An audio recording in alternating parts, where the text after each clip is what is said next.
નમસ્કાર વિદ્યાર્થી મિત્રો, શ્રી BBNPB હિરપરા કન્યા વિદ્યાલયમાં ઈ લર્નિંગ પદ્ધતિમાં આપણું હાર્દિક સ્વાગત છે। આજે આપણે ધોરણ 11 વિષય સંસ્કૃતમાં છંદ વિશે અભ્યાસ છે પ્રાપ્ત કરશું। આપણે આગળના વિડિયાની અંદર આપણે છંદ એટલે શું, યતિ, ગણ અને ચરણ, ત્યાર પછી લઘુ અક્ષર કોને કહેવાય, ગુરુ અક્ષર કોને કહેવાય, આ બધા નાની નાની માહિતી છે એનો પ્રાથમિક પરિચય છે આપણે પ્રાપ્ત કરેલો હતો। એ જ રીતે આજે આપણે જે ગણ છે, કારણ કે ગણનું કામ છે છંદના બંધારણમાં ખૂબ જ મહત્વનું છે। તો ગણ એટલે શું? તો ગણ એટલે કે છંદ શાસ્ત્રમાં આચાર્ય પિંગલ છે, એ પિંગલનો જે આદરપૂર્વક ઉલ્લેખ કરવામાં આવ્યો છે, શાના માટે કરવામાં આવ્યો છે કે તેને ઈસવીસન પૂર્વે 1લી સદી કે 2જી સદીમાં થઈ ગયેલા પિંગલ છંદની જે ચર્ચા છે એને સંક્ષિપ્તમાં અને લાઘવયુક્ત એટલે કે ખૂબ જ ટૂંકાણપૂર્વક બનાવી સૂત્રોની રચના પદ્ધતિ અપનાવી છે। અને આ સૂત્ર દ્વારા વિદ્યાર્થીઓ છે અથવા કોઈ પણને છંદ શીખવામાં ખૂબ જ અનુકૂળતા રહે છે અને ખૂબ જ આનંદ સાથે એ શીખી શકે છે। તો એને કેવી પદ્ધતિ આપી હતી? તો એને 3 અક્ષરના એકમને ત્રિક દ્વારા જે બનતું એક સૂત્ર છે એ 8 ગણોની અંદર એને વ્યવસ્થા કરી છે અને તે દ્વારા છંદના લક્ષણો છે એને સમજાવેલા છે। કોને સમજાવેલા છે? આચાર્ય પિંગલે।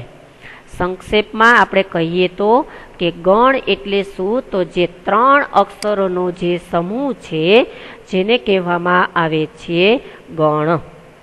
તો ગણ કુલ કેટલા છે? 8। આવો તમને નાનકડો પ્રશ્ન પણ તમારી સામે આવે કે ગણ એટલે શું? તો અહીંયા આપેલું હતું ય, મ, ત, ર, જ, ભ, ન અને સ, એના ઉપરથી એને સૂત્ર બનાવ્યું। કોને બનાવ્યું?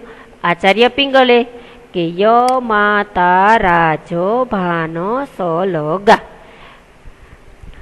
એ સૂત્ર છે એની અંદર એને લઘુ ગુરુના અક્ષરો મૂક્યા છે। એ લઘુ ગુરુના અક્ષરો ઉપરથી આપણે શું કરેલ છે, એને કયા અક્ષરોને લઘુ કહેવાય, કયા અક્ષરોને ગુરુ કહેવાય, તો એ ઉપરથી આપણે જે લઘુ અક્ષર હતા અને ગુરુ અક્ષર એનો આપણે પ્રાથમિક પરિચય પ્રાપ્ત કર્યો કે હસ્વ સ્વર અને દીર્ઘ સ્વર। તો અહીંયા આપણે એના ઉપરથી સમજી લઈએ કે પેલું છે ય, મા, તા। તો ય છે એનો અક્ષર કેવું થશે? લઘુ। મા છે એ દીર્ઘ આવશે એટલે એ ગુરુ થશે। તા છે એ પણ ગુરુ આવશે। શા માટે? કે જે દીર્ઘ છે। તો એના માટે તમારી સામે છે એ બધા ચિહ્નો મૂકેલા છે, નિશાનીઓ મૂકેલા છે। મા, તારા તો ગુરુ, ગુરુ અને ગુરુ। તારા જ તો ગુરુ, ગુરુ અને લઘુ। રાજભા શા માટે થશે? આ દીર્ઘ છે, ગુરુ, લઘુ છે એટલે એ લઘુ, અને રાજભા એ પણ શું છે? દીર્ઘ। કેવું બની જશે? જભાન, લઘુ, ગુરુ અને લઘુ। ભાનસ તો એ પણ ગુરુ થશે। આ બને છે હસ્વ સ્વર છે એટલે બંને લઘુ થશે। ન, સ, લ 3 લઘુ છે, 3 હસ્વ છે એટલે 3 ઉપર આવા ચિહ્નો થશે। અને છેલ્લે છે સગણ એટલે સ, લ, ગા, એ પણ આ બંને છે એ લઘુ છે, હસ્વ છે એટલે લઘુ થશે, અને ગા એ કેવું થશે? ગુરુ। હવે તમારે સમજ છે તમને પ્રાપ્ત થઈ ગઈ હશે કે હસ્વ સ્વર કોને કહેવાશે અને દીર્ઘ સ્વર કોને કહેવાશે। એના ઉપરથી આપણે પહેલો છંદ છે આપણા અભ્યાસક્રમની અંદર કુલ 5 છે, એમાંથી પહેલો છંદ છે અનુષ્ટુપ છંદ. એનો અભ્યાસ આપણે પ્રાપ્ત કરીએ તો જેને સંસ્કૃતની અંદર અનુષ્ટુભ કહે છે અને ગુજરાતીની અંદર અનુષ્ટુપ. એમાં આપણે સૌથી પહેલા એનું લક્ષણ જોઈએ. લક્ષણ એટલે વ્યાખ્યા એવું પણ આપણે કહી શકીએ. વ્યાખ્યા છે જોઈએ કે પંચમ લઘુ સર્વત્ર સપ્તમ દ્વિચતુર્થયો ગુરુ ષષ્ઠમ ચ પાદાનામ સેવ્ય નિયમો મત. અહીંયા અર્થાંત એટલે આ જે લક્ષણ છે એનું જ આ ગુજરાતી છે, એટલા માટે મૂક્યું છે કે તમને એની સમજ છે એ વધારે પ્રાપ્ત થશે. હવે પંચમ લઘુ જે સર્વત્ર છે, જો અનુષ્ટુપ છંદની અંદર કુલ 8 ચરણો વાળા કુલ 4 ચરણ છે. કેટલા ચરણ છે? 4. શેમાં છે? અનુષ્ટુપની અંદર. અક્ષરોની સંખ્યા કેટલી છે? 8. તો આ જે 4 ચરણ છે દરેક ચરણમાં 8 અક્ષર હશે, જે આપણે ઉદાહરણમાં જોશું.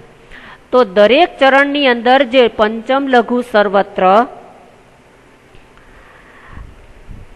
એની અંદર જે 5મો અક્ષર છે એ બધે જ આપણે લઘુ જોવા મળશે. જો કે દરેક ચરણની અંદર જે 5મો અક્ષર છે એ લઘુ છે. પંચમ લઘુ સર્વત્ર, સર્વત્ર એટલે બધે જ, કે આખા ઉદાહરણની અંદર એનો 5મો અક્ષર છે આપણે લઘુ જોવા મળશે. ત્યાર પછી જે 6થો અક્ષર છે એ કેવો જોવા મળશે? ગુરુ. પ્રથમ અને તૃતીય ચરણ છે એનો 7મો અક્ષર છે એ આપણે કેવો જોવા મળશે? ગુરુ. અને દ્વિતીય અને ચતુર્થ, દ્વિતીય એટલે બીજું, બીજા અને ચોથા ચરણની અંદર 7મો અક્ષર છે એ આપણે લઘુ જોવા મળશે. બાકીના જો આર્ય સેવ્ય એટલે કે બાકીના અક્ષરો છે એને માટે કોઈ નિયમ છે એ નક્કી કરેલો નથી. હવે આ કેવી રીતે નક્કી કર્યું એ આપણે ઉદાહરણ દ્વારા વધારે સમજ છે પ્રાપ્ત કરીએ.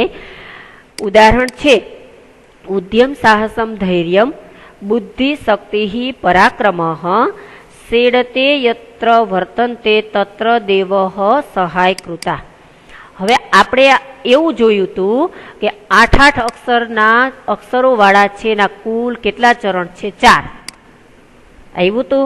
તો હવે એ ઉદ્યમ સાહસમ ધૈર્યમ અહીંથી આપણું એક ચરણ છે ને પૂરું કરીએ. હવે બીજું બુદ્ધિ શક્તિ પરાક્રમ એ બીજું ચરણ, સેડતે યત્ર વર્તન્તે આ ત્રીજું ચરણ, અને ચોથું તત્ર દેવઃ સહાય કૃતા ચોથું ચરણ. હવે આ 4 ચરણ થઈ ગયા. એની અંદર આપણે એવું સમજ્યા કે એમાં 8 અક્ષરો છે. અક્ષરો ગણીએ 1 2 3 4 5 6 7 અને 8. પહેલા ચરણમાં 8 અક્ષર થઈ ગયા. બીજું ચરણ 1 2 3 4 5 6 7 અને 8 એમાં પણ થઈ ગયા. તમારી સામે બાળકો એવું માનસમાં આવશે કે અહીંયા તો 2 અક્ષરોને તમે એક જ અક્ષર ગણ્યો. શા માટે ગણ્યો? કે આ જોડાક્ષર છે, એ જોડાક્ષર છે, આ જોડાક્ષર છે, એટલા માટે આપણે એ જોડાક્ષરને એક જ અક્ષર ગણવામાં આવશે. ષડતે યત્ર વર્તન્તે વર્તન્તે જો 1 2 3 4 5 6 7 અને 8 જો બાળકો અહીંયા જોડાક્ષર આવ્યો એટલા માટે આપણે એને કેવો ગણ્યો? એક અક્ષર. ચોથા ચરણની અંદર તત્ર દેવ સહાય કૃતા તો 1 2 3 4 5 6 7 અને 8.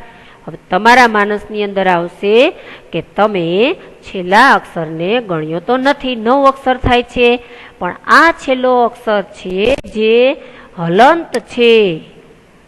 હલંત એટલે તમે જેને શું કહો છો? ખોડો. ખરેખર એ અક્ષરને શું કહેવામાં આવે છે? હલંત. શું કહેવાય છે? હલંત. એ હલંત છે એટલે એને ક્યાંય આપણે ગણતરીમાં લેવામાં આવતો નથી. હવે આની ઉપર આપણે લઘુગુરુ કેમ મૂકીએ એ જોઈ લઈએ. જો શું હતું? દરેક ચરણનો જે 5મો અક્ષર છે એ કેવો છે? લઘુ. તો હવે ગણી લઈએ. 4 ચરણ છે, 1 2 3 4 અને 5. આવ્યો લઘુ અક્ષર. એ જ રીતે જો 1, 2, 3, 4 અને 5 આ પાંચમો અક્ષર છે લઘુ આવ્યો. ચોથા ચરણમાં 1, 2, 3, 4 અને 5 અહીંયા છે એ લઘુ આવ્યો. 1, 2, 3, 4 અને 5 અહીંયા પણ આ અક્ષર લઘુ આવ્યો. તો ચારેય ચરણમાં આપણો પાંચમો અક્ષર કેવો બની ગયો? લઘુ. હવે આપણે એવું જોવું છે કે પ્રથમ અને તૃતીય ચરણ એની અંદર સાતમો અક્ષર છે કેવો હોય છે? ગુરુ. હવે જુઓ, પ્રથમ એટલે આ પ્રથમ ચરણ અને આ બીજું, આ ત્રીજું એટલે પ્રથમ અને આ તૃતીય ચરણ થયા. તો પ્રથમ અને તૃતીય ચરણની અંદર કેટલામો અક્ષર કીધો? સાતમો. હવે જો બાળકો, વારંવાર અક્ષરો છે એને પહેલેથી ગણતરી કરાય નહીં તો વાર લાગે. પાંચમો અક્ષર તો કાઉન્ટ કરેલો જ છે. તો હવે સીધો આપણે છઠ્ઠો છે એને સ્કીપ કરીએ અને મૂકી દઈએ અને સાતમો અક્ષર લઈએ. તો આ સાતમો અક્ષર કેવો થશે? ગુરુ. એ જ રીતે તૃતીય ચરણની અંદર છઠ્ઠો અક્ષર છે એને સ્કીપ કરો, છોડો અને સાતમો અક્ષર લઈ લ્યો. કેવો બની ગયો? ગુરુ. એટલે આ આપણે થઈ ગયું. હવે આપણી પાસે વધ્યું કે દ્વિતીય અને ચતુર્થ ચરણ છે એનો સાતમો અક્ષર છે એવો કેવો કીધો? લઘુ. પહેલું અને ત્રીજું આવી ગયું હતું. હવે આપણી સામે બીજું અને ચોથું આપ્યું છે. અહીંયા પાંચમો અક્ષર આપણે ગણતરી કરી લીધી હતી, છઠ્ઠો સ્કીપ કરી અને આ સાતમો અક્ષર છે એને કેવો કીધો? લઘુ. ચોથા ચરણ જે છેલ્લું ચરણ છે ચોથું એની અંદર પાંચમો અક્ષર આપણે ગણ્યો, છઠ્ઠો છે એને સ્કીપ કરો અને આ સાતમો અક્ષર છે કેવો આવ્યો? લઘુ. આમ આટલા નિયમો છે. હવે જે બાકીના અક્ષરો છે એના માટે લઘુ ગુરુનો કોઈ નિયમ નક્કી કરેલો નથી. એટલે બાકીના જે બધા અક્ષરો છે એના માટે શું થયું કે કોઈ નક્કી કરેલો નથી. વિદ્યાર્થી મિત્રો, આપણે આ ઉદાહરણ દ્વારા છે સમજ આપણે પ્રાપ્ત કરી લીધી છે કે એનો બધો જ આખા ઉદાહરણની અંદર જે છઠ્ઠો અક્ષર છે, અહીંયા પાંચમો ગણ્યો તો સાતમો હતો, વચ્ચેનો આ છઠ્ઠો છે ચારેય ચરણની અંદર, એ ચારેય ચરણની અંદર છઠ્ઠા અક્ષરને આપણે ગુરુ ગણવાનો છે. બાકીના કોઈ નિયમો રહેતા નથી. એટલે આપણે ચારે ચાર ચરણની અંદર પાંચમો અક્ષર લઘુ આવ્યો, છઠ્ઠો અક્ષર છે ગુરુ આવ્યો, જે પહેલું અને ત્રીજું ચરણ છે એનો સાતમો અક્ષર છે લઘુ છે, અને જે બીજું અને ચોથું ચરણ છે એનો સાતમો અક્ષર છે એ પણ આપણે કેવો જોયો? ગુરુ. આ સમજૂતી છે તમારી સામે, એ આપણે ઉદાહરણમાંથી જ લખી શકીએ. આ સમજૂતી કોના ઉપરથી લખી શકીએ? ઉદાહરણમાંથી. ઉપરયુક્ત ઉદાહરણમાં એટલે કે ઉપર જે ઉદાહરણ છે એની અંદર કુલ ચારે ચાર ચરણ છે એ જોવા મળ્યા. દરેક ચરણમાં આપણે 8 અક્ષરો છે એની ગણતરી કરી. પ્રથમ અને તૃતીય ચરણ છે એનો પાંચમો અક્ષર એને આપણે લઘુ ગણ્યો, છઠ્ઠો અક્ષર છે એને બધી જ જગ્યાએ આપણે ગુરુ ગણ્યો, અને બીજા અને ચોથા ચરણ છે એનો સાતમો અક્ષર છે એને કેવો આપણે કર્યો? લઘુ. આમ જે પહેલા અને ત્રીજા ચરણનો સાતમો અક્ષર છે એને આપણે શું કરીએ છીએ? ગુરુ. તેથી પ્રસ્તુત ઉદાહરણમાં આપણે કયો છંદ છે એ પ્રયોજાયેલ જોવા મળે છે? અનુષ્ઠુપ. વિદ્યાર્થી મિત્રો, આપણે એક પહેલો છંદ છે અનુષ્ઠુપ, એની સમજૂતી છે એ આપણે પ્રાપ્ત કરી. હવે આવતા પીરિયડની અંદર આપણે આગળનો છંદ છે એની સમજૂતી છે પ્રાપ્ત કરીશું. આભાર.